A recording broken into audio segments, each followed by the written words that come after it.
Hurmatli fuqarolar, Yangiyo'l tumani favqulodda vaziyatlar bo'limi ogohlantiradi. Joriy yilning 13-iyul kunidan 17-iyul kuniga qadar havo harorati 44 gradusdan 46 gradusgacha ko'tarilishi kutilmoqda.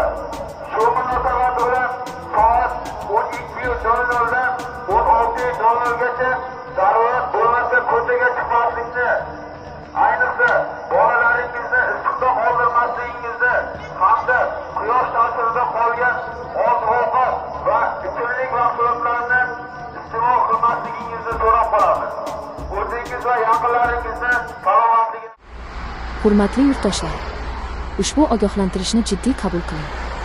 13-17 iyul kunlari O'zbekistonda havo harorati ayrim hududlarda 46 gradusgacha yetishi kutilmoqda. Zarurat bo'lmasa, kunning eng issiq paytida tashqariga chiqmang. Ko'proq suv iching va yaqinlaringizni ham ogohlantiring. Ehtiyot bo'ling, sog'ligingizni asrang. Normal issiq sabab favqulodda choralar kuchaytirildi. Poytaxt ko'chalarida haroratni pasaytirish maqsadida maxsus texnikalar yordamida yo'llarga muntazam suv sepilmoqda. Shuningdek, shahar bo'ylab gazonlar va daraxtlarni sug'orish ishlari ham sezilarli darajada kuchaytirildi. Yaqin kunlarda Toshkentdagi favvoralar ham 24 soatlik ish rejimiga o'tkazilishi rejalashtirilgan.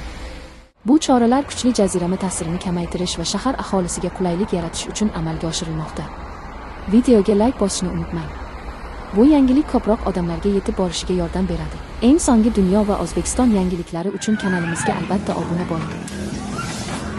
Keyingi xabar.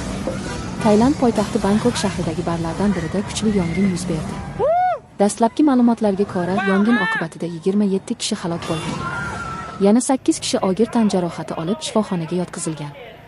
Voqea joyiga o't o'chiruvchilar va tez yordam xizmati zudlik bilan yetib borgan. Yong'in bartaraf etilgan, ammo uning kelib chiqish sababi hozircha rasman ma'lum qilinmagan. Mutasaddi idoralar hodisa yuzasidan tergov olib bormoqda. Yangiliklar bilan kuzatishda davom eting.